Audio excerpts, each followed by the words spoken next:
नमस्कार। कोरोना को लेकर जिसका डर था वही बात हो गई। वर्ल्ड हेल्थ ऑर्गेनाइजेशन WHO ने दुनिया में थर्ड वेव शुरू होने का ऐलान कर दिया है। संगठन के चीफ डॉक्टर टेड्रोस ने कई देशों को चेतावनी दी है कि कोरोना की तीसरी लहर की शुरुआती फेज में हम आ चुके हैं। कोरोना वायरस का अल्फा वेरिएंट 178 देशों में, बीटा 123 देशों में, गामा 75 देशों में और डेल्टा वेरिएंट 111 से ज़्यादा देशों में पहुंच चुका है। यह जल्द ही पूरी दुनिया में भी फैल सकता है। उन्होंने दोहराया है कि सिर्फ वैक्सीन से महामारी नहीं रोकी जा सकेगी, देशों को इससे निपटने के लिए लगातार सावधानी रखनी होगी। कई देशों ने दिखाया भी है कि इस वायरस को कैसे रोका जा सकता है। दुनिया में सबसे ज़्यादा नए केस ब्राज़ील में मिल रहे हैं। बीते 24 घंटे में इनकी संख्या 57,000 से ज़्यादा रही।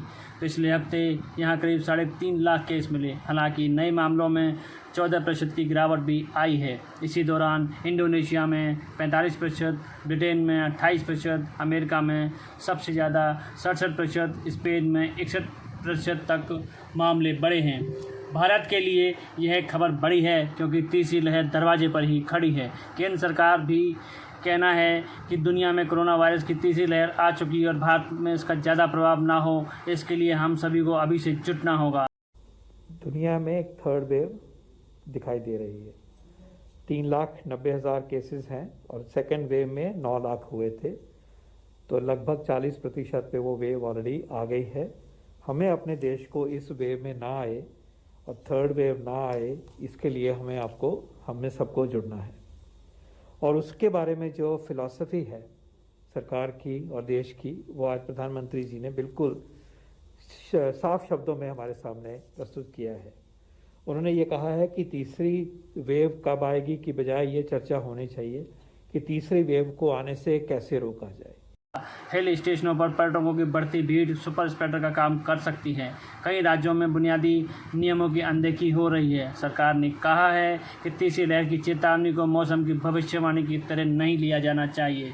प्रधानमंत्री नरेंद्र मोदी ने भी कहा है कि अब इस चर्चा को नहीं होनी चाहिए कि तीसरी लहर कब आएगी, बल्कि इस पर मंथन होना चाहिए कि तीसरी लहर को भारत में आने से कैसे रोका जाए, इसके लिए क्या क्या उपाय अपनाए जाएं। भारत में इसका खतरा करीब ही दिखाई दे रहा है। एक विदेशी ब्रोकरेज फर्म ने आगाह किया है कि डेल्टा वेरिएंट के बढ़ते मामलों और वायरस के म्यूटेट होने से देश में कोरोना की तीसरी लहर की आशंका जल्द ही सच में तब्दील हो सकती है।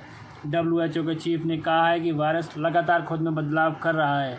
इसके साथ ही यह ज़्यादा संक्रामक होता जा रहा है। साउथ ईस्ट एशिया रीजन में मौतों के मामले में भारत सबसे आगे है। यहाँ 6,000 से ज़्यादा नई मौतें दर्ज की गई हैं। इसके बाद इंडोनेशिया और बांग्लादेश है। इंडोनेशिया में बच्चों को तीसरी लहर से बचाने के लिए वैक्सीन लगाई जा रही है, लेकिन भारत में अब तक बच्चों की वैक्सीन का टीका को मंजूरी ही नहीं मिली है। इसके अलावा कई राज्य पाबंदियों में भी ढील दे रहे हैं, बाजार खुल रहे हैं। इस वजह से तीसरी लहर का जोखिम और ज़्यादा हो गया है। देश में वैक्सीनेशन की रफ्तार भी धीमी पड़ने लगी है। यूबीएस की रिपोर्ट के मुताबिक भारत में पहले औसतन 40 लाख डोज हर दिन लगाए जा रहे थे। अब यह संख्या घटकर 34 लाख तक आ गई है। यह स्थिति इसलिए भी खतरनाक है क्योंकि अब 45% केस ग्रामीण इलाकों में सामने आ रहे हैं। देश के ज़्यादातर केस 20% जिलों में मिल रहे हैं। यहाँ दूसरी लहर का भी असर खत्म नहीं हुआ है और तीसरी लहर की आहट सुनाई देने लगी है। ऐसे में पर्यटक स्थलों पर लगातार बढ़ रहे पर्यटक कोरोना की तीसरी लहर लाने के लिए सुपर स्प्रेडर साबित हो सकते हैं। इसलिए लोगों को समझना चाहिए कि थर्ड वेव प्रकृति से ज़्यादा हमारी प्रवृत्ति पर निर्भर करेगी। मास्क और वैक्सीनेशन के बगैर घर से बाहर भ्रमण पर सख्त पाबंदी होनी चाहिए। धन्यवाद। जय हिंद।